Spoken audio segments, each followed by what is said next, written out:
Alright, hello friends, and welcome back to another exciting episode of Our Life, Beginnings and Always. Last time I did that thing again where I just kept recording and the episode ended up being 2 hours and 30 minutes long, so I split it. It does mean that this one is quite a little bit longer, but we are at the end of the game, so I figured it's a good time to have kind of a longer episode. But this is the final episode of Our Life, Beginnings and Always.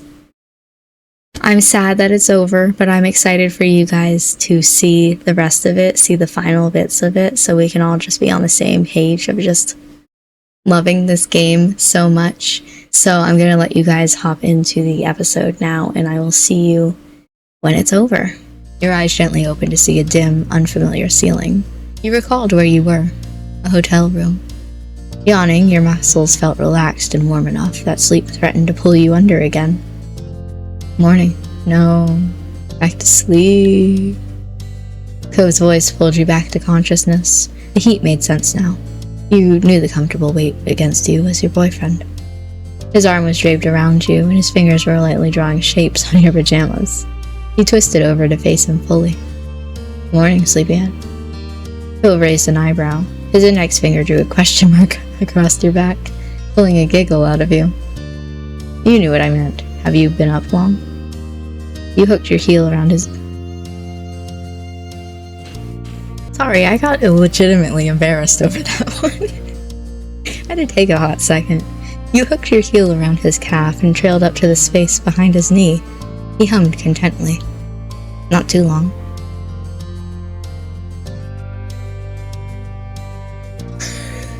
Just fucking leave.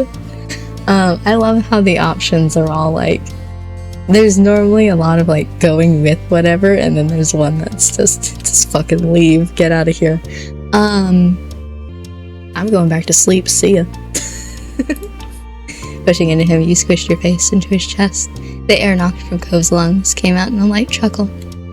Cove closed his eyes. His hand found the middle of your back again, and he held it there, enjoying the closeness of the moment. Neither of you were making any moves to get up and actually start the day. It was sweet and comfortable to be wrapped up in Cove. You could indulge just a little while longer. Eventually, enough time flew by that there really weren't any minutes to spare. There were too many people waiting, so you both crawled out of the sheets together. You know, your pajamas really don't match. This is the first time I'm seeing you full body, and that doesn't go together. Fine. Standing up, Cove took a few seconds to stretch. He glanced over at you with an animated expression. I'm really looking forward to your mom's anniversary dinner tonight. It's gonna be fun. I think so too. This whole trip is great, actually. Being here with everybody is like having another chance at being a kid. We can do all the stuff we used to, and all the things we never did but wanted to. Oh, yeah. Something about the way Cove worded that dug up a memory you hadn't thought about in a long time. The first time you met his dad, and the money he offered you. Chewing at the inside of your cheek, it felt like a lifetime ago, but you knew that it would still matter to Cove if he knew. You weren't just entirely sure what it would mean to him. You snuck a quick peek at Cove, but his stare was already glued to you. He raised a questioning eyebrow, leaving the rest up to you.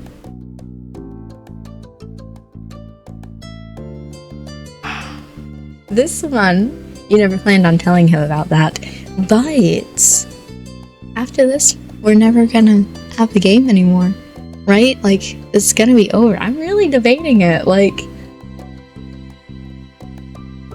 I don't know why I would bring it up right now, but also I'm thinking about it, you're questioning it. Funny story.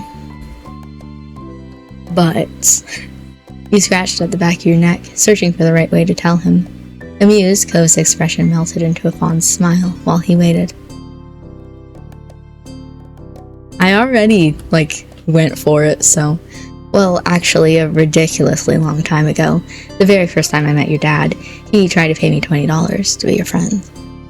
His mouth fell open, and his head tilted to the side. There was no unringing that bell. Feeling a little bit guilty, you couldn't look at Cove while you admitted how you reacted to the offer. And I did take the money. It's mine now. It's $20. The look on Cove's face twisted. His eyes pushed into a squint, his lips screwed up, and you saw his stare dart across your skin. Oh no, he's upset. Oh my god. The realization tumbled out of him in a whisper. You couldn't read his expression, but it remained firm. Oh no, he started crying. I take it back. I'm not gonna tell you. What if I just say it's really nothing? Like, you sure? Yeah, I am. Puzzled, he still studied you for another minute, trying to figure out what was on your mind. A part of you did want to tell him, but after all this time, it was better left unsaid. He shrugged, and you breathed a quiet sigh of relief. The $20 and the question his dad asked would just stay between Mr. Holden and you. After that, you and Cove moved around each other, busily getting dressed and ready for the day. Light laughter and chatter filled the air the entire time. Bags were packed and phones were sought after.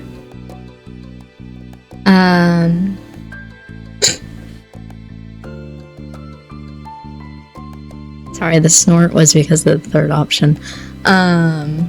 You somehow lost a single sock, but Cove found it behind the headboard. How did that get there? Don't answer that. This is nice. I like this one. That's so many different options.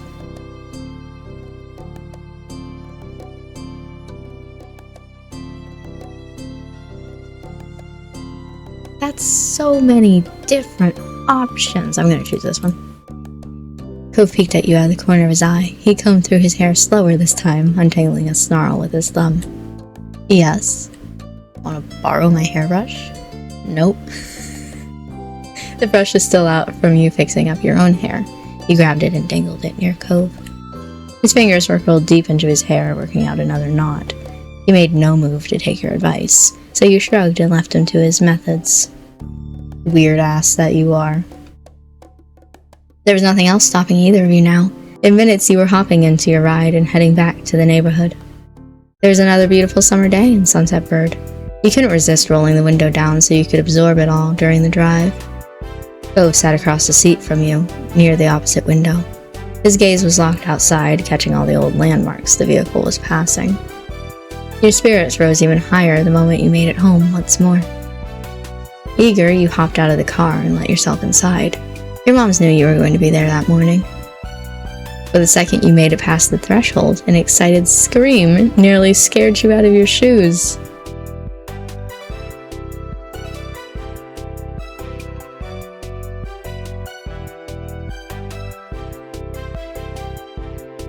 You dyed your hair pink!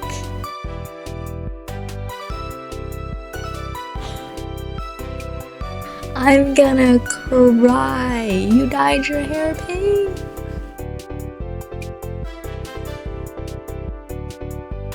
I love her so much. So much. She's my favorite character.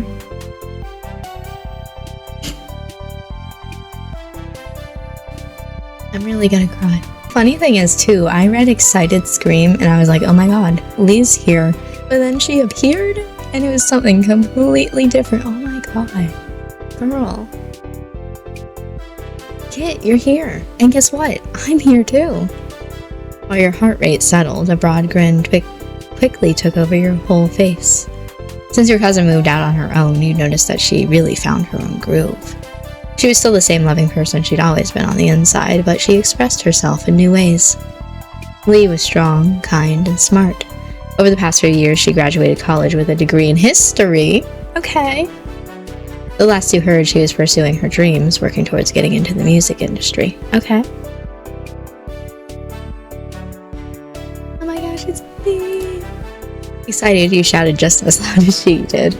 Lee hugged you tightly, nearly knocking you off your feet. Lee leaned to the side to glance past you and meet Cove's eye. The grin on her face widened while she waved, I'm going to cover your eyes. Hi, Cove. Hey, nice to see you, Lee. I got in practically at dawn. It's a whole thing, but at least I made it here alive. Lee exhaled and slumped her shoulders to emphasize how exhausting the ordeal was. Behind her, Liz made her way over. She crossed her arms at the scene. I'm here too, in case you're wondering. I wasn't, but thanks anyway. Lee giggled, and Liz's eyes narrowed at your remark. She seemed to stand up straighter, and the demure smile on her face didn't move. It wouldn't kill you to say hello, you know. You either, but I'm glad to see you too. Thanks, the feeling's mutual. Another friendly shout rang out in the living room. It was as cheery as it ever was from the many times you've heard it over the years. Good morning, family. Your parents both came out from the side hall together. Morning. Now that everyone is here, I do have a little something to mention. Ma put her hand lovingly over her wife's. Mom leaned her head into Ma's with matching affection. We're all still having dinner together, but Pam here actually made plans to take me out to brunch to celebrate our anniversary, just the two of us. Please, she hooked an arm around Ma's waist. Sorry to push you out, but I'm sure this group of mature grown-ups will be able to entertain themselves for an afternoon. We don't need to find a babysitter or anything. Totally. Yeah, have fun, moms. Don't worry about it. Understood. We'll tell you all about our shenanigans at dinner. This works out, actually. An afternoon open means there's time to meet up with Terry and Randy. Hopefully they're free today. Your two school friends still lived around the area. They knew you were coming for your mom's party, but when or how you might arrange to see each other wasn't set in stone. Definitely. We should call them. I have some people I'd like to say hi to as well. Liz had her cell phone in hand, ready to get her plans made before she was even done speaking. Arching an eyebrow, she then directed the next part at Lee. Do you want to come along? We've missed out on a lot of cousin bonding time in the past. I'd love to. It'd be an honor to hang out with you, Liz. No fair, but also I hope you two both have fun. Don't worry, fun is my specialty. Chuckling, Liz smirked. We'll try not to have all the fun. Don't get into too much trouble. You shook your head, and Liz winked. She then glanced back at her phone and rapidly typed a new text. Excellent. It's settled. She squeezed her wife's hand. Her gaze took in the whole room, ecstatic to have the house full again. Today is going to be perfect. I think so too. I truly couldn't be happier with my wife, my children, and our whole beautiful family. It's already a wonderful anniversary. There were a couple of awes and sweet comments from the group gathered around the couple of the hour. Sure. Seeing how your moms were, you couldn't help but hope that when you got to be their age, you could be as proud of your life as them. After that, you enthusiastically began setting up plans to meet up with your friends. They were both able to come see you, having kept their schedules free for this, and you couldn't wait. Cove is also speedily sending text messages. Since you conveyed the plans to Terry and Randy, he managed that he was letting his parents know what he was going to be up to. The group continued to chat and catch up until it was time for your mom's brunch and your big meetup with your friends. Soon enough, everyone was out the door looking forward to their fun-filled afternoons and the dinner later that night. Once outside the neighborhood street, you looked at Cove. He stood at your side with a bent smile.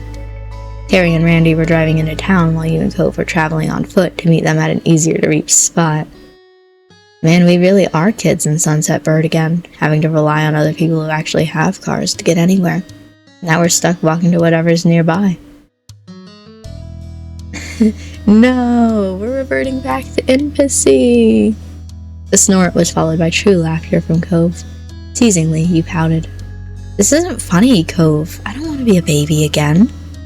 I didn't realize we were regressing that seriously. He shrugged, then stuck his hands in his pockets. The thought of being little again made you shiver. I couldn't go back to that. I like being me currently. I like current you too. Thanks. Let's go. You bounced forward several steps and shot Cove a playful look over your shoulder. With that, the two of you began your trip down the old road. It was a casual stroll into town. Before you knew it, you were at one of the large parking spots in Sunset Bird. It was the one that used to have the little crepe stall.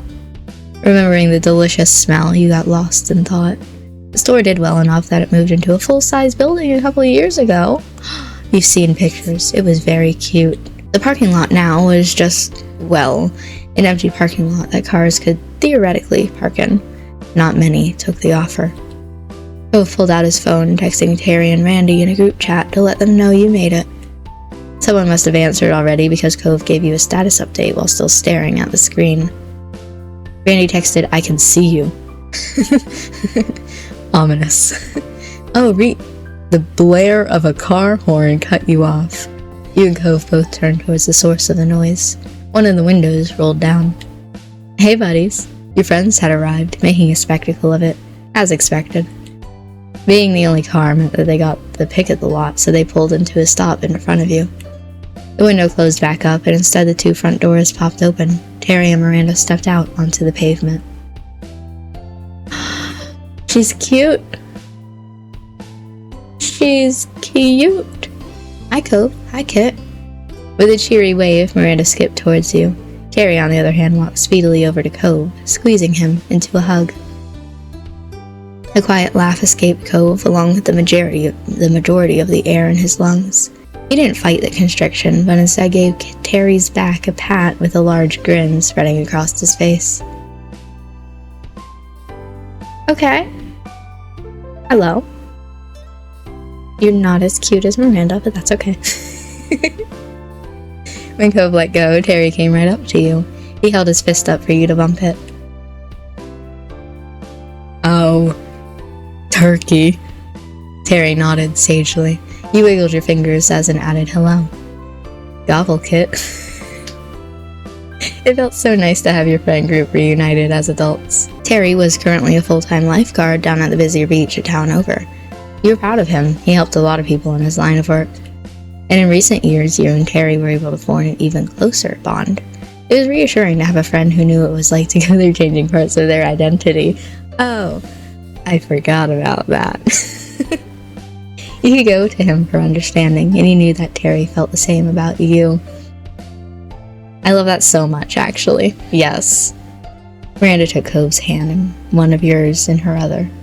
Her eyes alight, she gave you both a gentle squeeze. I'm so happy to see you again. Hi, Terry. Hi, Miranda. He answered assuredly. It was clear that he was equally glad to see them. This reunion was long awaited. For a while, Miranda had been working hard as an assistant at school while continuing her own education. Okay. She also kept busy running a small online shop selling crafted knickknacks she made. God, I get to say it. You look so cute. Aw, stop that. The pink in her cheeks deepened at your compliment. I mean it. You knew how full Miranda's plate had been for a while now, but despite the busy schedule, she really did take the time to put together a fantastic look. Miranda released your hands. Giggling, she eyed you both carefully. So, how have you been? Things have been nice. It's fantastic. Yeah, I'm really glad for you. You stood more confidently and straightened your back. That made her giggle again. You're sparkling. Thank you. What about you? I'm super. Terry sidled up next to Miranda and put his arm around her shoulder. Sighing dreamily, Randy chuckled up at her boyfriend. Yeah, things have been unbelievable. He pressed his cheek against Miranda's, and she let out a light squeak. The sight put an amused grin on your face. Your friends made a wonderful couple. They knew each other well and cared about each other so much. There was no shock at all when you heard the news that they'd started dating. The corner of your mouth curled playfully while you took in the warm welcomes all around. At times, it was still kind of funny how your group of 4 friends evolved into 2 couples. Not that you were complaining about it. You thought it was an amazing thing. Cove then pulled his phone out, peeked at the screen. He repeated the motion every so often. You raised a curious eyebrow at his unusual behavior. Cove was too focused on whatever he was doing to even notice you noticing him, which was even stranger. Is there anything either of you want to do while we're here? Any place you want to see? I'd be up for a lot of things, but actually there is something that I want to do right here. Oh yeah? What's that? Harry poked at Cove's arm playfully. Miranda met your eye, silently asking if you had any idea what Cove was talking about. He shrugged. I just want to see my friends, that's... Huh. Cove, you're already doing that. True, but I could be doing it even more. You, Terry, and Miranda all turned to Cove with identical incredulous expressions. His stare moved at a point past you 3, and you heard the scrape of sand and gravel underfoot. Someone else stepped into the parking lot. Startled, you jumped at the call of the warm voice, shouting over. Sup, guys, gals, and pals. Okay. I had a feeling. I was like, who else is Cove friends with besides Terry and Miranda? Let's be real here. Running a hand through his hair, the person who crossed the lot was unmistakably Derek Suarez. He was beaming the whole way. It's been too long. Even though it hasn't actually been that long, but long enough.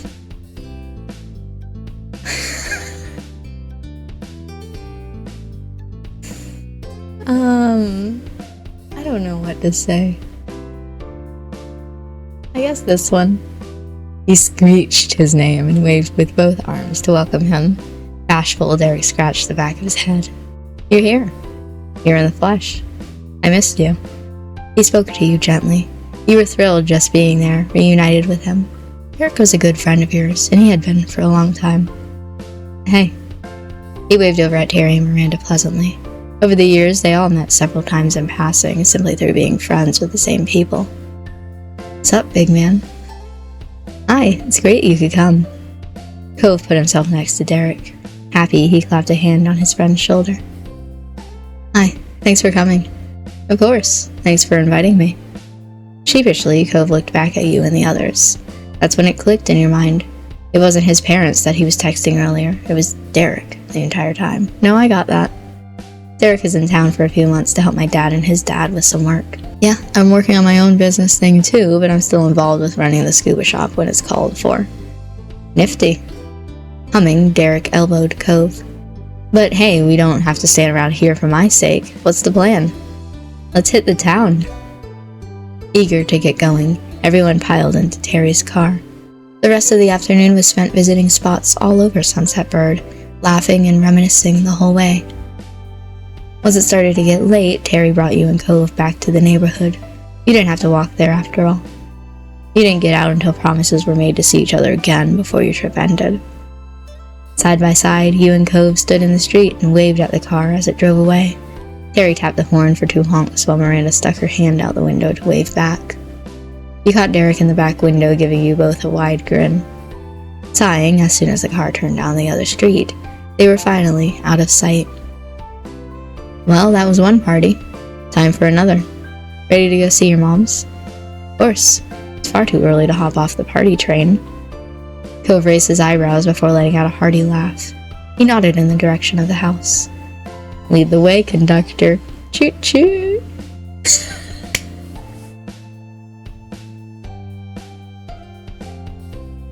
No way! My character in-game says that.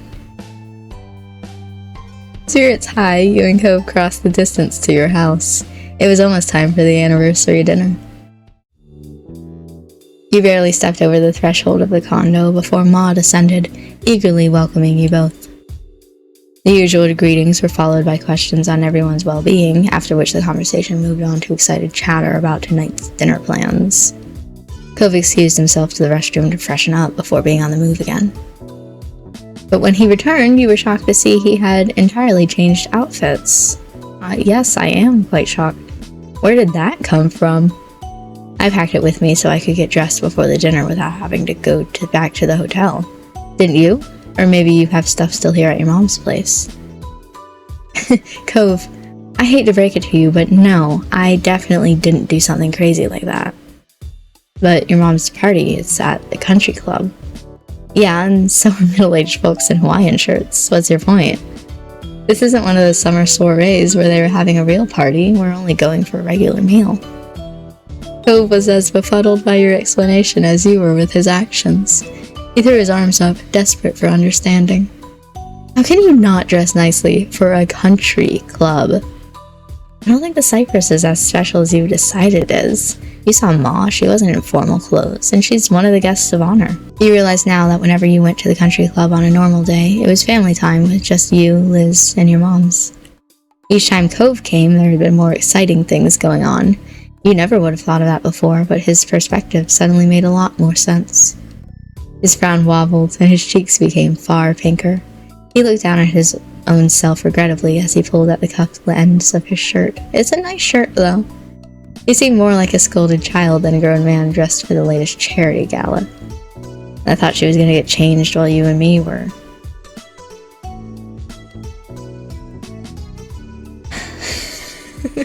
I would say this normally, but not right now because you are actually upset about it. You do look very nice. That had earned you a sheepish smile, though he still clearly wished his look hadn't garnered any extra attention. Cove's eyes stole a glance at the hall, as if he was calculating if he'd have time for another quick change. Unfortunately for him, it was not meant to be. The time to head out came far quicker than you'd expected. Cliff and Kyra swung... Cliff just up too. Cliff and Kyra swung by the condo to make sure everything was in order, and for your second surprise that night, Cliff was also in formal clothes. Cove's face excitedly whipped towards yours at the same time Cliff went to Kyra's. The two men pointed at one another. See? He knows. Exactly, sport. Kyra was talking to me like I was crazy. You and her thought alike in terms of Holden boy antics. The aforementioned Kyra placed a hand delicately, yet dramatically, across her eyes. Clifford, our son only knows this because you are the one who raised him. Cliff chuckled, his arm moving to scratch at the back of his neck. Yeah, that's my boy. The ends of Cove's mouth gently bent up. He truly was his father's kid, in more ways than even he realized. They may be the only ones in the group, potentially the only guests at the entire club, all gussied up, but at least they could now take solace in one another. That looked to be good enough for them. All of the Thicket family, as well as the honorary members Cliff, Kyra, and Cove, headed out at the same time to the Cypress. It was to be a perfect reunion. An impeccably smart host greeted you on arrival, smoothly leading the way to the set of tables reserved for your group. Once you'd all settled in, chosen drinks were poured into delicate glasses. The food would be coming out later, letting you soak up the atmosphere for a little longer. Smiling, your parents faced the group of familiar faces, all gathered here together to share this special day with them. Mom reached over and took Ma's hand, clasping it between both of hers. Thanks for being here tonight, gang. Marrying this lady right here is the best thing I've ever done, and there's no one else I'd want to celebrate that with. Yes, we're so lucky. Not only do we have each other, but we've got such a large and loving family through all of you. Around you, you heard people saying, "Aw," and chuckling appreciatively at the comment. Lee had her hands clasped tightly in front of her, her eyes shining. Your eyes met Liz's misty ones, and the affection she had for her mom's carried over to you, too. There's a CG for this? You returned your attention towards the happy couple just as they leaned in to kiss, smiling all the while. This is cute! The table responded with cheers and clapping, shouts of happy anniversary and other congratulations continuing even after they'd broken apart. Mom beamed as she watched Ma giggle dreamily. The waiters reappeared, delivering delicious plates of food, and the dinner began in earnest.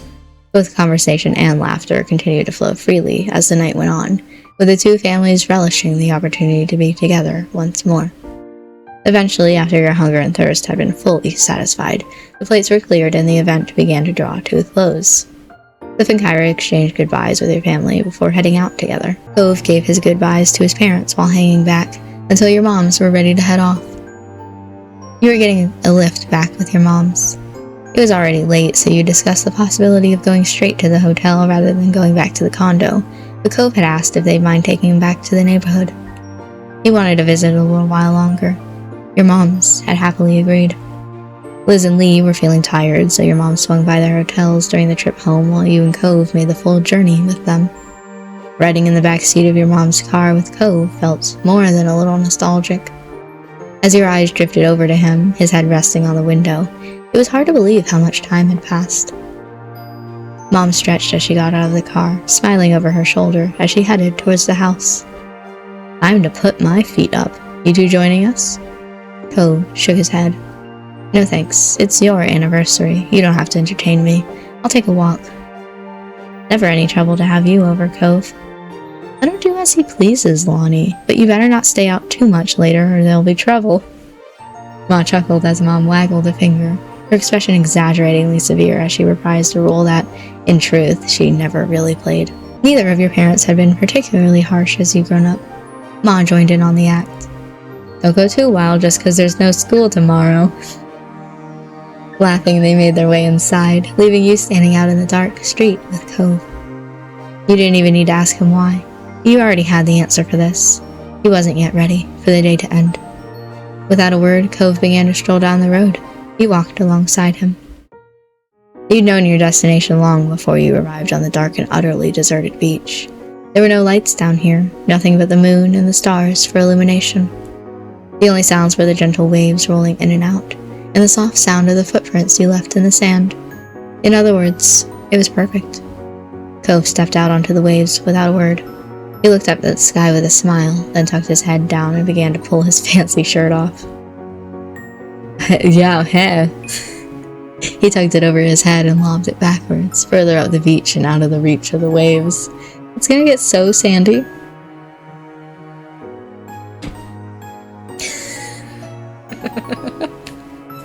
Woo! Cove froze, his arm still raised from where he'd thrown his shirt. Slowly, he came back to life, stiffly pulling his arm back down. Your commentary had made him self-conscious. Oh no. Laughing, you clapped your hands in delight at his awkwardness. Cove slipped his dress pants up. What? Yeah, hey!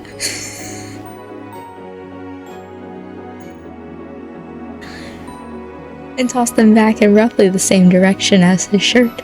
He was down to just his polka dot box. I didn't know we were going further than that. Sometimes you were really struck by the ways in which he was braver than his younger self. This was definitely one of those times. If I press H right now and I hit the UI, he never ever would have done this when you were both living on this street. But you also know he still wouldn't do it with anyone other than someone he'd spent all those years with. Just kidding, the UI hit itself.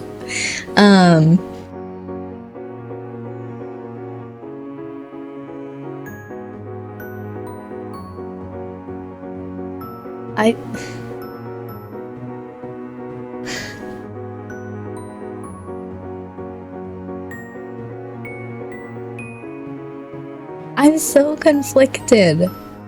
I'm so conflicted. Fuck, am I joining this asshole? Cove waded further into the water until it came up to his chest. You unfastened your clothes and left them behind you, just as Cove had done moments before. You didn't even bother to see where they'd fallen before falling him deeper into the sea. I cannot believe myself right now.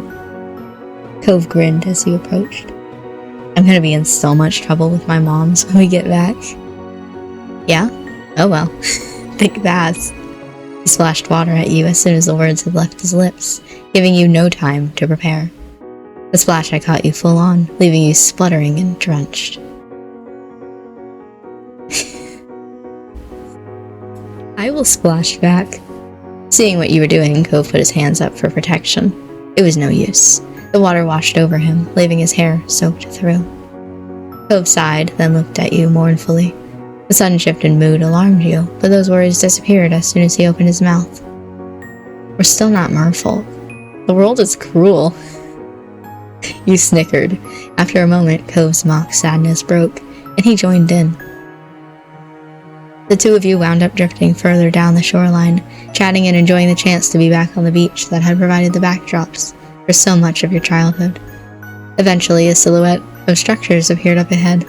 As you drew closer, you realized it was the old playground. Cove spotted it too and hurried towards it, dragging himself out of the water and heading into the park. Cove, we don't have any clothes on. Wet sand coated his feet and lower legs with every step, clinging thickly enough that it began to resemble a bizarre pair of boots. As you followed him, you wondered how many visitors this little park got these days. There were officially no children living in the neighborhood now. Cove gazed at his surroundings in wide-eyed awe. He didn't care at all that he was soaking wet and dressed only in his underwear. Crouching, he gently pushed one of the child-sized swing sets, marveling at it all. I can't believe how tiny everything is. Were we seriously small enough to use these? He shook his head, unable to fathom just how little you'd both been when you first met, then walked over to the monkey bars. Once, these had been a challenge for you. Now they were little more than waist height next to Cove. Cove turned his back to the bars and hopped up onto them with ease, sitting on them comfortably. No, I will stand. It was strange seeing adult Cove juxtaposed with the baby playground. This place had been something so exciting to Cove back when he first arrived, and apparently it was to this day. Cove smiled eagerly as you approached, kicking his feet in the air happily, briefly forgetting the low vantage point until the tip of his toes scraped along the ground. He continued to swing his feet, but with a little more care. He thought it was adorable. In this moment, you were home. It just so happened to be the place you'd grown up, but really, anywhere you could be with Cove was that for you. That's cute. Shut up. He had held a special place in your heart for so long, and so much of your life had been shared. You'd grown up on the same street, which had given you some common ground, but it went far beyond that. You'd both chosen, from a very young age, to share your life with each other. You wouldn't have it any other way. Here we are again. Looks like it. The mood had shifted now. We are standing in the middle of a playground for children in our underwear, Cove. The funny, impulsive night beach trip with a spike of adrenaline that came from you playing in the water under the moonlight had settled into something quieter and more nostalgic. Cove leaned back, tilting his head towards the sky to admire the stars above. Too bad I wasn't able to bring my surfboard along for this. Oh boy. Cove shrugged dramatically, trying to lift the mood a little. The dinner was really nice. It was great to do all this. The smile he had when he spoke those words fell as quickly as it had appeared. It went by so fast. We all came out here for the party, and it's over. Liz, Lee, our parents, we'll all be going back to our own things now. But what else can you do except say it's okay? I guess it's part of growing up. This place and these people, they're our foundation. It shaped who we are now, like making castles out of sand. I owe a lot to Sunset Bird. His eyes crinkled fondly, and Cove's voice was gentle when he spoke again. We had a good childhood, I think. Wow, you're sounding so old now. I think so too. Yeah, this is a nice place to grow up. He shook his head, sighing heavily. Alright. His smile took on an uncharacteristically harsh twist. You had a feeling where this was going. We better get home before your dumb parents, who don't know anything, get mad. You had to laugh at the half-hearted impression of young Jeremy, the boy you met in this very park. He chuckled along with you for a moment before tapering off. I hope we don't get grounded. The jokes kept coming.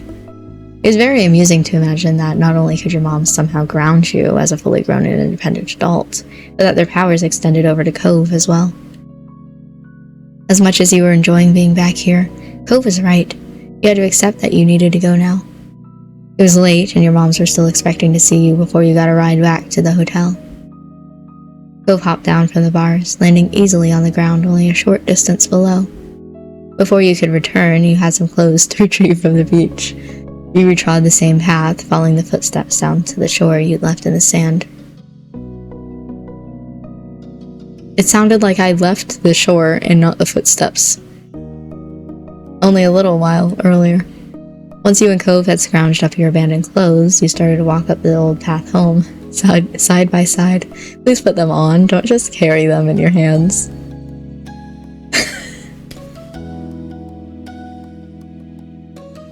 Cove. Droplets of water slipped down your skin and fell onto the road as you made your way back to your mom's house. No, Cove. As you and Cove were still soaked and sandy from your earlier adventure, it was likely that you were leaving quite a trail in your wake. But you seeing Cove's bedroom growing up, it was only natural for him. The air was slightly humid, already pleasantly dense with moisture that felt like a hug as it closed around you. I regret my decisions, Cove. Any damp footsteps that were left behind would take longer to dry in this weather. The signs of your adventure might even be visible when the sun came up the next day. You hope so. You quite liked the idea of you and Cove leaving your mark on your hometown again, even if only for a little while. Despite being soaked through and mostly undressed, the balmy summer night prevented you from feeling any chill. You were entirely comfortable. In truth, you felt warm inside and out. The day had been so lovely, spending time with friends and family, and your eyes drifted over to Cove. Cove Holden. Just seeing him brought a smile to your face. Oh my god, we're besties. Cove beamed at you, his eyes sparkling behind the giant grin on his face. I feel the same way about you, exactly. Cove Holden, your boyfriend. Just seeing him brought a smile to your face.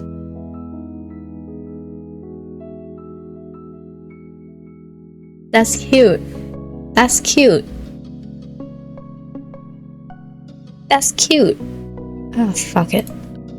Cove turned to you, his eyes wide and adoring, and he bit his lip as he smiled shyly. You could tell that your words had touched him. We are standing in the middle of the street in our underwear, Cove.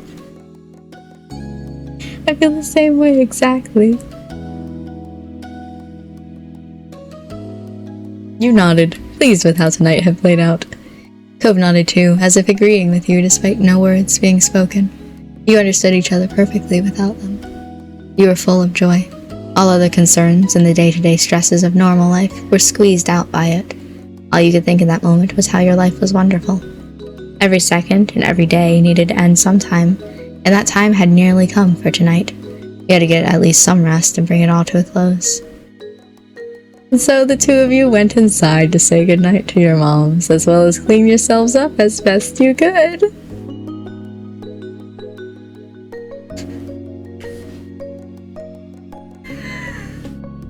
Your moms, both in pajamas ready for their own sleep, hooted with laughter as you came inside, disheveled and damp, and their teasing continued until the car came to get you to the hotel. Yelling. Cove stayed silent as he put his casual clothes on again, placing the formal ones back in the bag he brought them in. You given Mom and Ma plenty of material for a mock scolding, and you got a playful lecture about not getting into the water without bothering to change first. You just grinned at your partner in crime, feeling like a naughty kid again. It had been worth it. By the time you and Cove finally dragged yourselves to your hotel room for the night, sorry, I cannot get over that. We walked in just... so embarrassing. By the time you and Cove finally dragged yourselves to your hotel room for the night, the sky had been dark for some time and the lonely hotel hallways were quiet. The late hour made you feel a sense of fulfillment. You really were making the most of your trip. It was such an odd thought that this was almost over. You had settled into this new routine naturally. All the familiar streets and faces made everything easy to get used to. The two of you drowsily shuffled past an ice machine and into your room. Cove set his phone onto his bedside table, and you followed suit. You both started settling in for the night. The hotel room was a welcome sight after your long day. You noticed Cove rub the back of his neck and yawn. His voice was quiet and distant. I hope the pet sitter is doing good.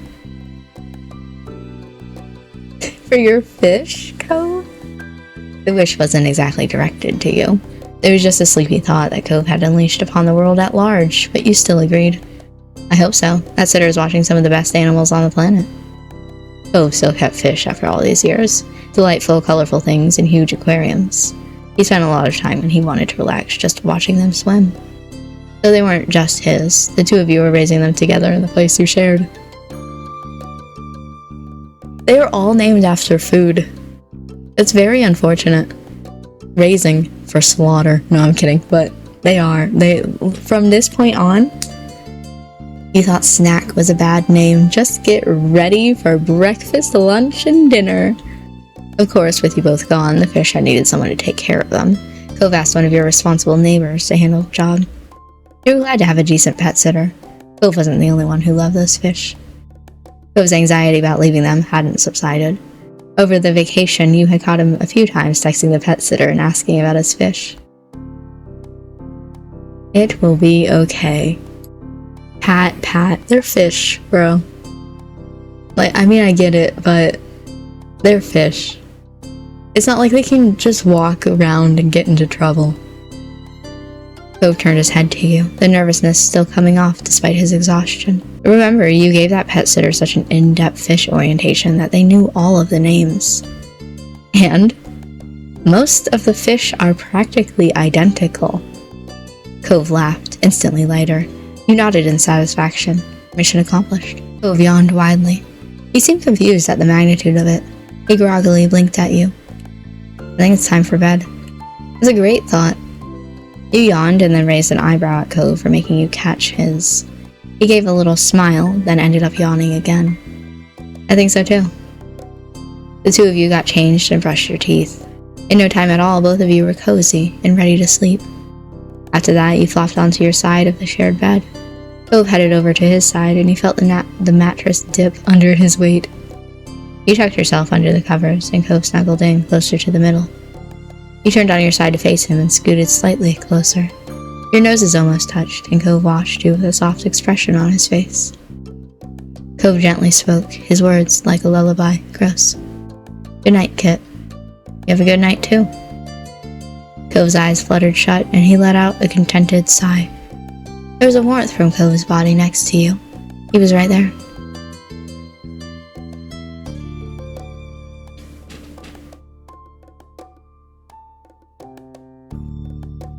Excuse me.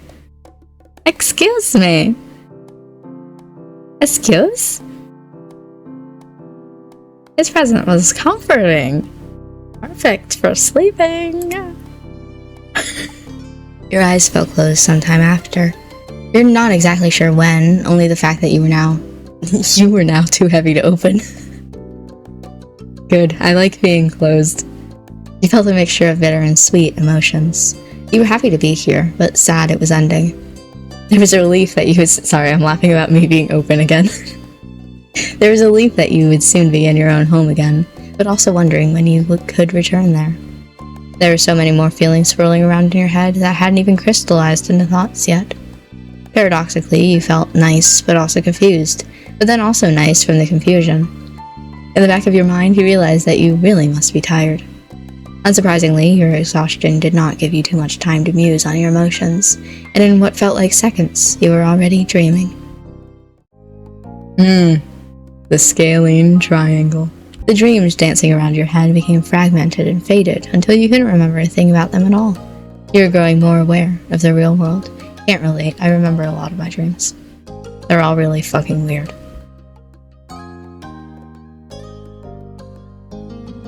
I don't know, I probably woke up on my own. Pouted and squeezed your eyes shut. The world started to darken as sleep pulled you back under again. Cove could be the responsible one, you decided. You just weren't ready for morning yet. You sat up fully with a big yawn. What the hell? Stretching your back, then your arms, and lastly your neck before accepting the day. The blanket fell to the side while you swung your legs over the side of the bed. A part of it almost got caught on your foot, but you kicked it away. Cove slipped out of bed on the opposite side.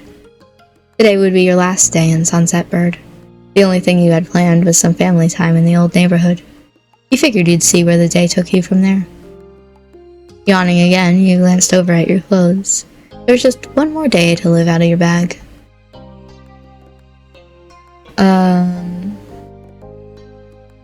You simply started sorting through the pile for something to put on. The next several minutes passed in comfortable silence while you internally debated between two shirts. Alright, let's get things going. Our families are waiting. Nodding, you and Cove swiftly finished getting ready in the small hotel room. As soon as you had your stuff together, you were ready to go. Sure. During the ride there, you and Cove decided to visit his dad's first during this time. When you got dropped off, Cove eagerly hopped out onto the street with his eyes locked on his father's condo. Your gaze fell on your boyfriend. He stood in the middle of the street where you grew up together, while the summer sun made him shine. Though he was the brightest light in your eyes, no matter what. A playful grin spread across your face. It was a beautiful day, and a beautiful boy. Cove strode up to his old front door and casually flung it open without bothering to knock once again. He followed at his side as he poked his head in. He closed the door behind you both.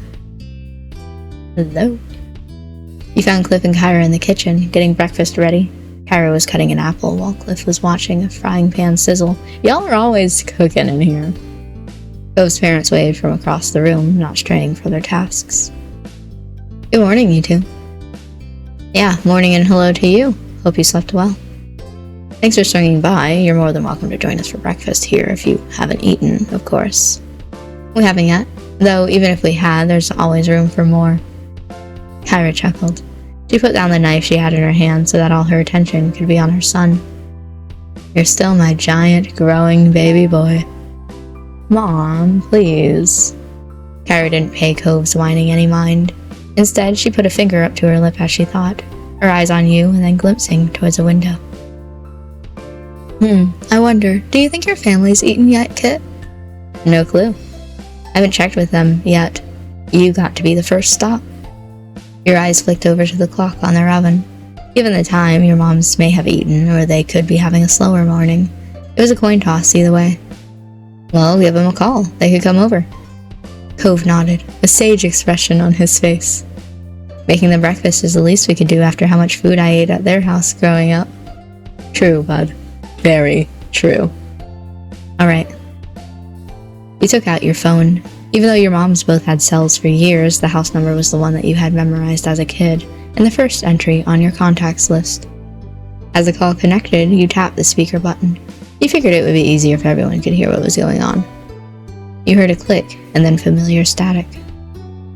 Hello, Kit. It's nice to hear from you. Hey, Ma. Guess who's currently across the street in a kitchen full of food and an invitation to share said food? You waited a beat. It's me. I'm at the Holdens and they wanted to invite you over to eat with us. What do you say? That sounds delightful. Pamela and I can do that. Liz and Lee should be able to make it too. Would that be fine? Cliff took a step forward and spoke loudly so that his voice would be picked up. It definitely would be. The more the merrier. We may have gotten together for dinner last night, but there's no law that says we can't do it again for breakfast today. Enjoy the company while you can, is what I think. Ma giggled, and you could hear some rustling over the line. Thank you. I'll let them know and we'll be right over. Cliff gave a thumbs up. Cove shook his head with amusement. Dad just gave a thumbs up. I'm telling you, since you can't see him over the phone. Kyra snorted and Ma's laughter rang out, filling the kitchen. Cliff switched the thumbs up hand to instead scratch the back of his head. Well, it sounds like we'll see you soon. Goodbye for a little while. You can feel her smile from her voice. Bye, Ma.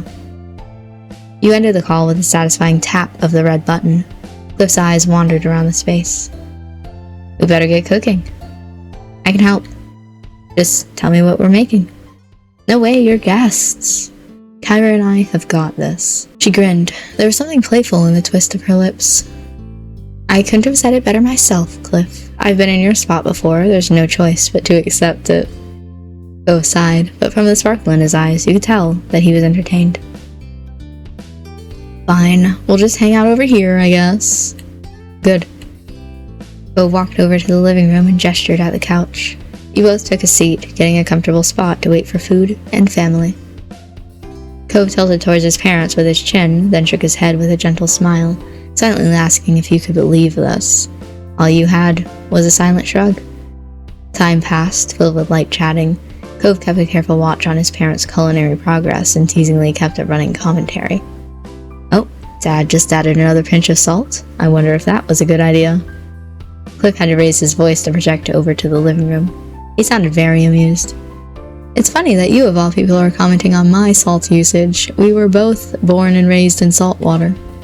Besides, I'm sure you remember back when you were about 12 and tried to make Cove flush slightly, but his smile remained as bright as ever. Do you really want to start talking about cooking mistakes, Dad? Because I remember a lot of things too. Like, what about that chowder that was supposed to be a pie? Cove and his family were quite a show to listen to. You chimed in occasionally, but mostly you provided a laugh track. Eventually, there was a rhythmic knock on the door. That's them. He said it loudly for his parents' benefit. You nodded and got up to greet your family. When you opened the door, surprisingly, there were no moms. Which is weird in a family with 2 moms.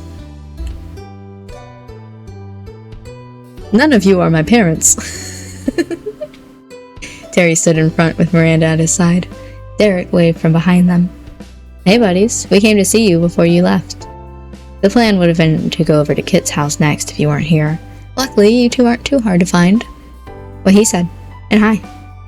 Cove burst into happy laughter. His brows were high in surprise, not unlike how he looked after unwrapping a nice present. Wow, thanks for coming. Hello? Kyra's voice carried through the house from the kitchen. Cliff likewise projected. Great, the whole gang will be here. You heard the sound of a cabinet open and shut. The pan clattered and the faucet turned on. Are we interrupting something? You're joining a breakfast party. My parents, sister, and cousin are coming over. We actually thought that you were them when you knocked. Yeah, but my dad always makes a ton of food anyway. It's no problem for you guys to join. Cove waved off their concerns before pausing with a thoughtful hum. The only real problem is, do we have enough spaces for all these people to sit? He peered back into the house and started counting the dining room table, chairs, and bar stools.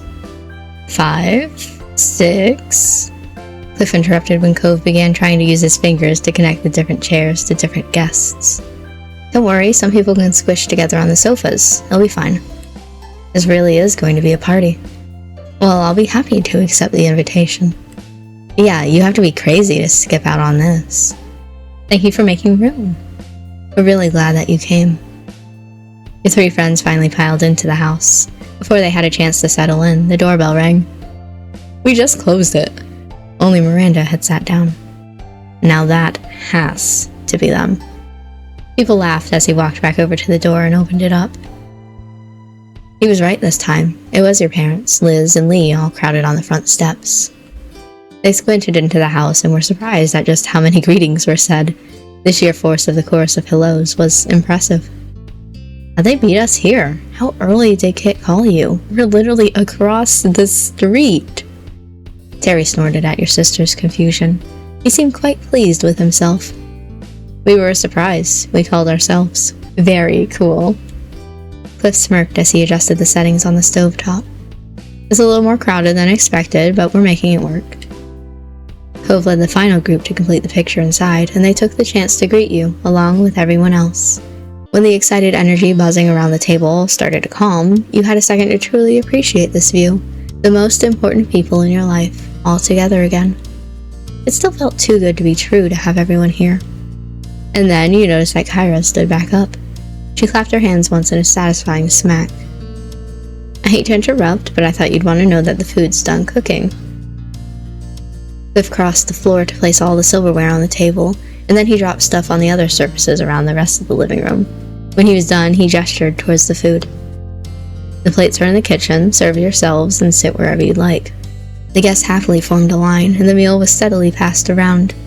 Before long, each person claimed a seat in the Holden living room area, some at the table, some others on the kitchen island, and some situated at the couches. Conversations trickled across the various clusters of friends as everyone dug in. Cove finished his plate in record time with a pleased sigh. He put his fork down and surveyed the room. This is really cool. Just how we're getting to do this kind of thing. I like this too, Cove. I hope we'll be able to make this happen again. Of course, there'll always be more reasons to get the gang back together in the future. Yes, the 2 of you might even dare to celebrate your yearly anniversary. Every year. The smirk on Liz's face grew only wider as your moms giggled at her teasing. Ma shook her head, chuckling softer now. Liz, shush. Honestly, we just might. You've made a good point. It does come around every year. You should. Seriously, you deserve a big celebration for your magical day. The kids are right. You've got a lot of people who want to appreciate you. You've got to give them a chance. It's true. I know I have a lot to thank you for. There were more nods of agreement around the room, and your moms took each other's hands for support. Neither were expecting so much encouragement.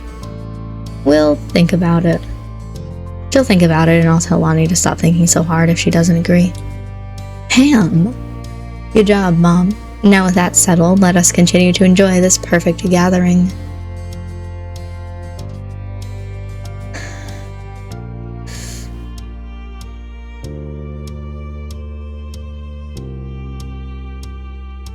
Who? I just want to know, just for like the... Who are we talking about? Wow. Wow, what a list. I'm not gonna say that, I just wanted to know. Agreed. There was a playfulness in Kyra's stare as she scanned the room. She slowly placed her index finger on her chin. Now that I think of it, there's something I haven't done in a while. Oh no. I'm nervous. Eyebrows were raised at Kyra's incomplete thought. She was wordlessly urged to continue. Kyra didn't hesitate. Look through all the photos Cliff has here. Wouldn't that be fun for all of us? I agree, that would be fun, Kyra. I was worried, but now I know I shouldn't be. What? Mom, why would you say that? Practically all of those photos are of me. And that's why. Embarrassing my baby boy is just one of the perks of being a mom. Much to Cove's dismay, his mom was thoroughly entertained at his outburst. She winked in your direction. Meanwhile, Cliff eagerly stood up with a wave of proud affection for his son and completely missed Kyra's teasing intent. I think that's a great idea. Anyone else interested in the pictures? I am. Lee shot her hand up before Cliff could even take a full step. Terry and Miranda snuck each other a glance before nodding with matching grins. That sounds swell. That would be lovely, Cliff. Mom tried to hide her amusement behind her hand, but she couldn't stop the snicker that slipped out. Oh boy. I want to see them. Also, poor Cove, everybody loves to pick on you, but I want to see them. It's been too long since I last saw little Cove. Mr. Holden met your gaze with a soft look that told you he was thinking the same thing. I bet this will be a gold mine of entertainment. Cove buried his face in his hands and sighed slowly. His shoulders deflated in defeat. Fine, we can take a look. Everyone happy with picture time? Yay! Yes!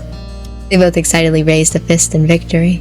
Smaller cheers from your friends and family worked their way around the room, and even you bounced up on your feet excitedly.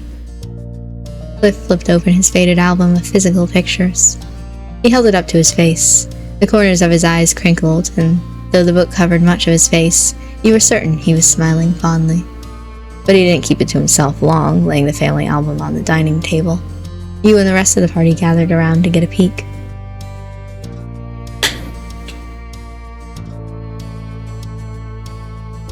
I didn't think I'd actually get to see anything. This is funny. This is a lot funnier than I thought it was going to be. Okay. The first picture on the first page was a baby Cove in a cute little onesie. There were several coos and ahs from the group, and Cliff's eyes were shiny with tears as he sniffled. I don't know if you want to see this full thing, I'm in the corner, but he's grown so much. Nice onesie. I also liked, even as a baby, you looked unimpressed, but you leaned your head into his shoulder as he said it. His scowl quickly fizzled into a pout the longer you batted your eyelash at him. Do you think he could still pull the onesie look off? Absolutely not, which is a shame. Infant Cove has a real look. You tried in vain to hide your smirk, but you already knew that Cove was aware of your quiet giggling. He sighed exasperatedly, hoping that the moment would pass immediately. After breakfast and the photo showcase, everyone decided to stick around. Hanging around Mr. Holden's house turned into taking a walk around the neighborhood, and then for lunch you switched over to your mom's condo. It was a really good time, enjoying each other's company, but eventually the sun began to set, and there was nothing else to delay your friends and family from going home. Inside your mom's house, the home you had been raised in, the group was taking their time saying their goodbyes. It was tough for you, your family, your friends. You knew what was weighing on the mood. It might be some time before you'd see one another again. It was a pleasure having you all here, and you're welcome to come around again anytime. Mal wrapped an arm around Mom with a light chuckle. Mom leaned her head gently into her wife, and they both beamed. Absolutely. I know we're all adults with our own hectic lives, but we appreciate the time taken to visit. Snorting, Liz crossed her arms. She leaned one hip out to the side while her lips curled teasingly. You make it sound like this was such a struggle. Some of these people still live here, and it was a vacation for everyone else. Even so, it was very thoughtful, and I hope everyone has a safe trip home. Kyra clapped a hand on Cliff's shoulder. He was puzzled as she leaned in so he could hear her. That means you too. It's dangerous crossing the street. Remember to look both ways. Hey now. Yeah, good luck with all the important grown-up things I'm sure you'll have to do when you're all out of here. Definitely. I'll give updates next time something exciting happens, or something lame so I can vent about it. Oh nice. I'm glad Lee won't be forgetting the little people. Never, ever. I'll keep in touch too. You better. Well, me and Randy aren't going far, so we can keep an eye on the town for the rest of you. Nothing will get past us. Right. We'll make sure everything is okay. No need to worry at all. That's kind of you. Miranda and Terry gave each other pleased smiles, already committing to their self-appointed task. Derek scratched the back of his head, wearing a pensive look. It's always sad when I have to leave this town. It happens too often. But at least there will be people looking out for Sunset Bird. That makes me feel better about it. After a pause, Mr. Holden gave you gave the younger folks a thumbs up. It's all great. You've got a lot to be proud of, and a lot to be looking forward to. Well said, Cliff. I'm thankful that I've been privileged to witness the growth you've undergone over the years. You've each matured beautifully. Cove was touched by his parents' words, and struggled to come up with something to follow. Yeah, it's been good seeing everyone. No one had taken a step yet, and you couldn't put this off any longer. It was time to say goodbye. I'm so glad we got to do this. Me too. Today was even better than I imagined. I don't know what we're going to do without the kids around. I know, they keep us young. We're not that old, some of us still got it. She winked at Cliff teasingly, and he shook his head. Both of your moms laughed at that, and you caught several more cracks of smiles among your friends. Afterwards, there was more sniffling and hugs. A lot of hugs. Then people started trailing out onto the street, seeing each other's off. Your friends and family got into their cars and left the neighborhood. By the time things had fully settled, you realized that the sun had set. Earlier, you and Cove decided on having a car pick you both up. Neither of you wanted to bother your parents after such a long day. It'd be a little while longer before it would be there, though. It was the right choice, as both sets of parents shot you weary looks. The four seemed ready to call it a night. It didn't take either you or Cove very long to assure them that it was okay to head home and go to bed. With one more round of goodnight and goodbyes, your families returned to the condos.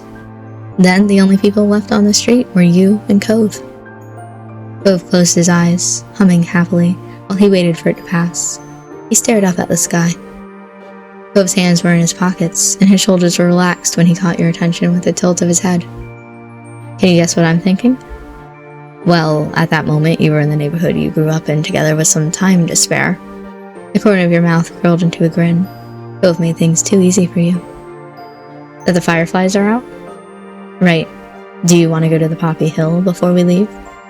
Always. There was an eager bounce in your step as you and Cove crossed over towards the hill behind your mom's house. Side by side, you stared out at the view in awe. As you imagined, the hill was dotted with the glowing firefly light. It perfectly reflected the memories of childhood held closely in your mind. Cove sighed contently, seeing them across the hill, weaving in around the blades of grass and the stars above. Cove cocked his head to the side before his expression twisted playfully when he met your eye. You were about to prod him about what was on his mind when he took off running. I bet I'll catch one first. Oh boy. I guess you went chasing after the next firefly that caught your eye. A particularly bright firefly zipped past your face, and you just couldn't let it go. You chased after it, all over the hill. Every so often you and Cove would pass by each other, moving in opposite directions. This time you gave his shoulder a light shove to get his attention. Any luck? Not yet. The pursuit for fireflies continued until a handful had been caught. Cove crossed over to you with a bright grin that could rival every twinkling bug and star around you. Cupped between both his hands, Cove carefully held a firefly. The corners of his mouth twisted before a few giggles escaped him, and you knew that feeling well. The way the firefly would buzz around, tickling the palms of your hands. Cove's eyelids fluttered open, meeting yours. He watched you with a complicated mix of emotions, heavy with the weight of 15 years of history, of memories. It's really a relief that I got to see the fireflies. This trip wouldn't have felt complete without it. You're so right. The light breeze tousled your hair. Content, you were grateful that Cove made this suggestion. If we hadn't done this, I would have felt like something was missing once I got home. Me too. Taking a deep breath, Cove held your eye. He appeared to be conflicted about what he wanted to say next, and you waited for him to make his choice. It's so strange not to live here anymore. Most of my life, neither of us were ever really away from Sunset Bird. Well, unless one of us went on a trip somewhere. Or when both our families took trips together, remember that? He chuckled, losing himself to fond reminiscing. You couldn't help but match his grin. I like that road trip one a lot, though I don't think we could all squish into the RV again. We're way too big. Laughing, Cove shook his head. His brow creased the longer he sat with the thoughts spinning in his brain. Those visits back then with my mom, I remember what a big deal they felt like back then. To be away from here without anyone else coming for a whole few weeks. Oh, how little I knew. What did you use to tell your mom about me when you were on those trips to see her? I didn't think that I would be able to ask this question. I so desperately want to know. Thrown a little off kilter, Cove hadn't expecting that question at all. Both of his eyebrows raised, and a part of you wondered if you had somehow spoken gibberish instead. Honestly, I've been wondering about it since I was 13. Kyra always kept the details to herself, and you never said a word either. Mostly, I just tell her about the times we hung out. And since you were obviously there when things happened, I didn't have to tell you too. That's true.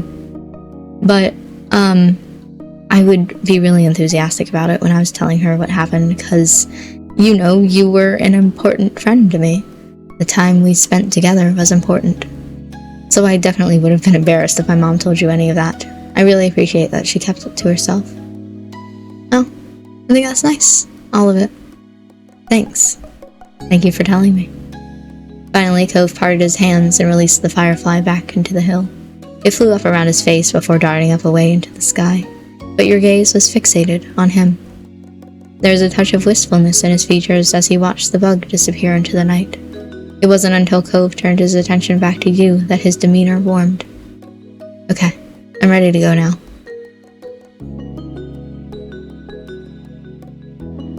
Nod. A part of you didn't want to leave that poppy hill, but you knew it was time to go home. Trailing a few steps behind Cove, you looked back down the hill. You spotted your childhood home immediately.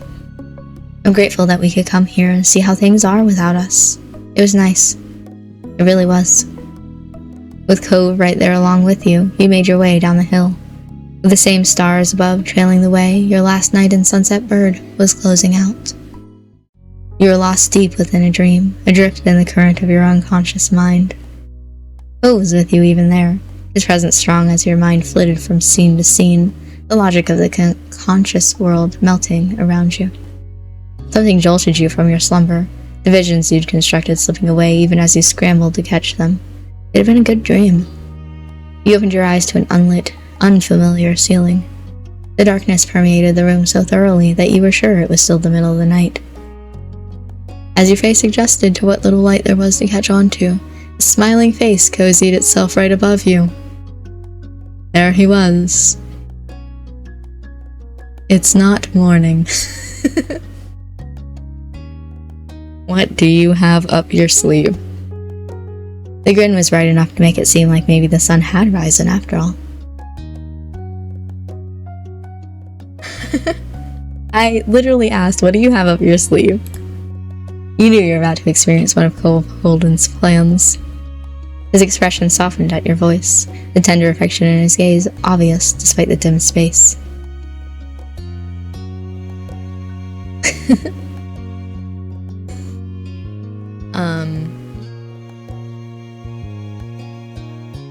I want to know. I don't care about any of these. I want to know.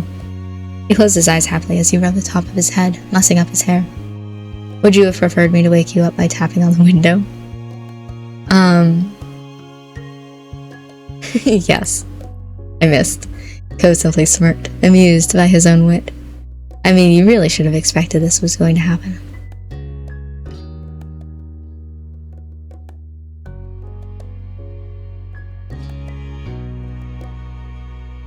I don't know how to answer that. I guess shame on me, because you got me more than once? Way more than once. Alright, you woke me up for something. Give me your pitch and I'll see if it's better than sleeping. Well, this is our last day here. Everyone still might be asleep, but if we get up now, we can at least see the neighborhood. Do you want to?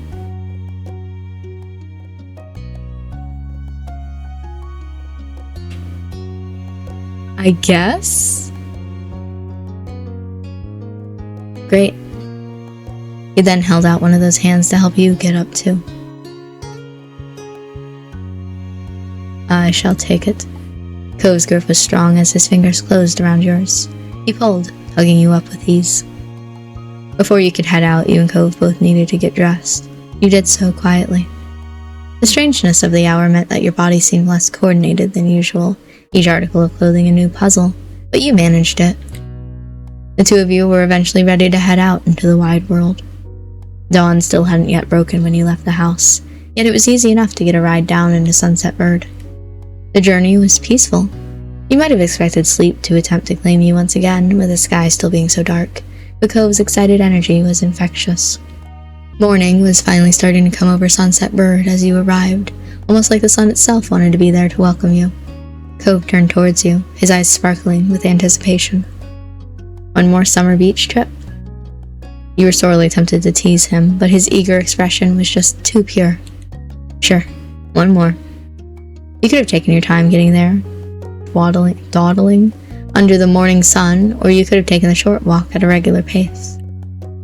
Both of those would have been just right for some other occasion, but this time, without either of you saying a word, you and Cove set off sprinting. The two of you tore gleefully down the street towards the beach, as excited and as ungainly as the kids you've once been.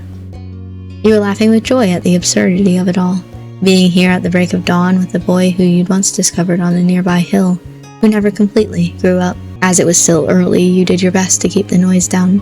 To the side, you saw Cove covering his mouth to stifle his own giggles, similarly aware of the people sleeping in the condos around you. You thought of what the mean, old, not grandparents would have said if they could see you now. All you could do was continue running and stumbling down towards the beach, away from the residences and their sleeping occupants. It was only a few minutes before you arrived at the expansive ocean shore. Cove kicked off his shoes and strode right into the water, not stopping until his feet were entirely submerged, and the waves tickled his ankles. You stood close by on the damp sand. Shutting your eyes, you enjoyed the cool sea breeze washing over your skin. The two of you stood there, watching as the sun continued its ascent over the horizon. Silence fell between you until finally, dawn had fully broken. Even then, Cove spoke in a whisper. I can't believe it's over.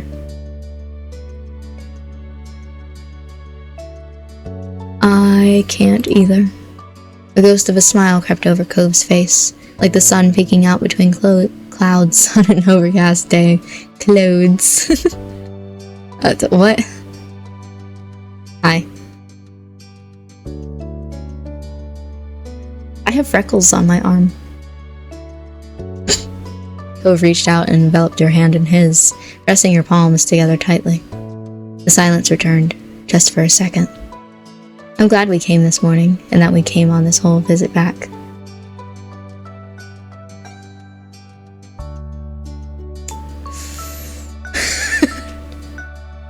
But more than anything, I'm glad for ending up in this town in the first place, where I got to grow up with a really nice neighbor.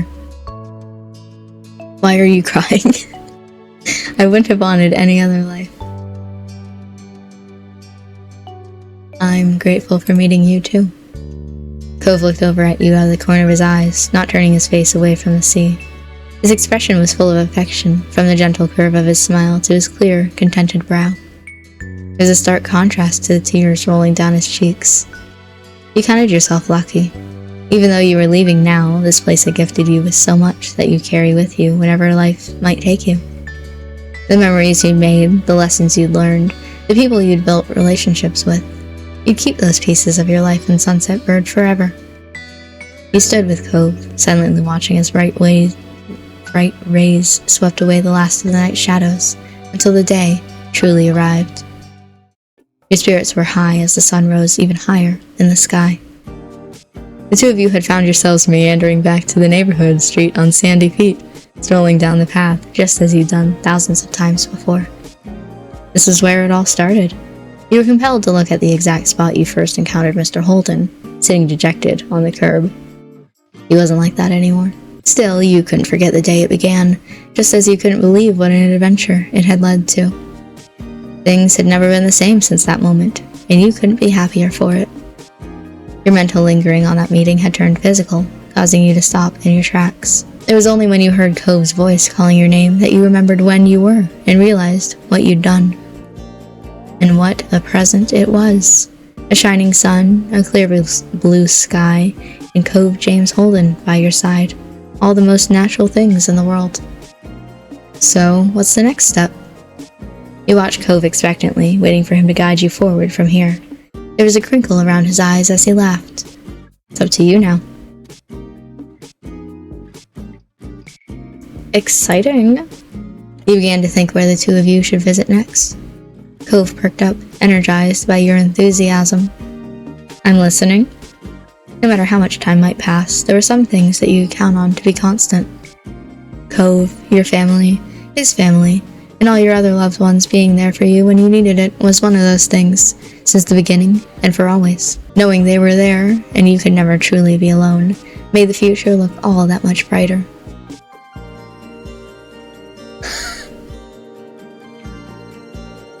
Hello?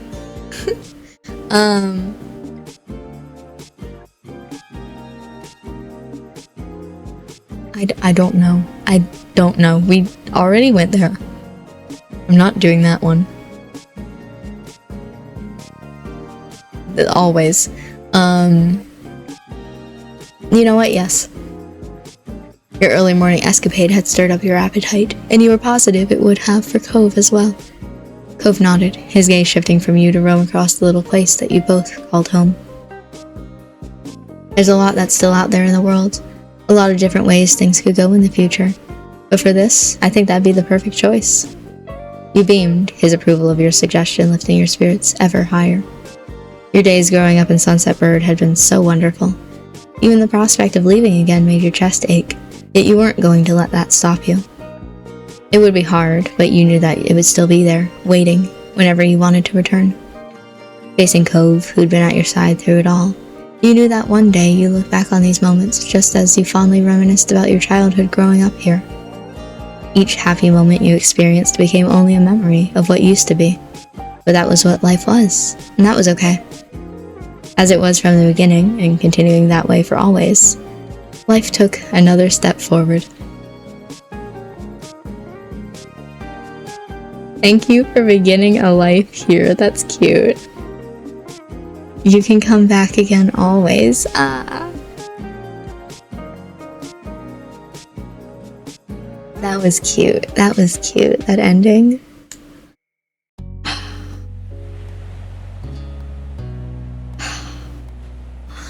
They kicked me out. They said no more. They put me down the title screen.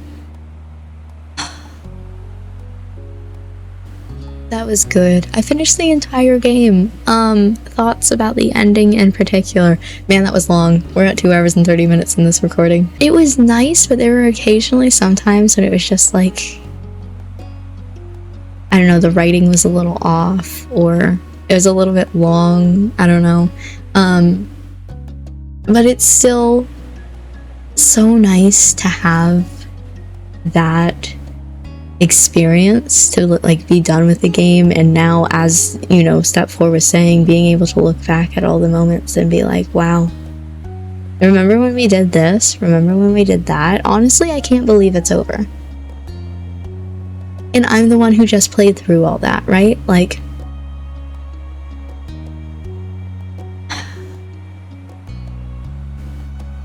I like this game so much. Should we talk about future plans before we finish this series out? Oh my god, finishing the series out? So, I do want to play more Our Life. I want to, as I said, do Baxter's story. I also want to see the many different ways that the game changes. You know, if we do one sort of character versus the other, if we choose this dialogue option instead of that one. I'm still kind of debating how I want to do that and whether or not I want to record for that, because you just saw me play the game as myself. I had the idea of maybe doing like a few OCs, but I don't know if I want those to be personal playthroughs or playthroughs that I put on YouTube here, but there's definitely more Our Life than just this. At least one more playthrough that you can see as we do Baxter's story. But for scheduling reasons, I'm going to take a hot second break from Our Life to go and do a separate series, just so we can have a little bit of like some time between the two, right? A lot of people on TikTok really wanted me to play Portal, so I'm gonna do that for them. But then after that, we will be heading back into Sunset Bird, into Our Life. eventually, and I hope that you are excited for more of that. I hope that you enjoyed this episode, this playthrough. As I keep saying, I definitely had a really fun time with it, and I hope that you also did. But that's it for this episode. That's it for this playthrough. We finished the game. I'm so sad. I'm gonna go cry. Thank you for watching. I hope you enjoyed, and I will see you wherever our futures may lead.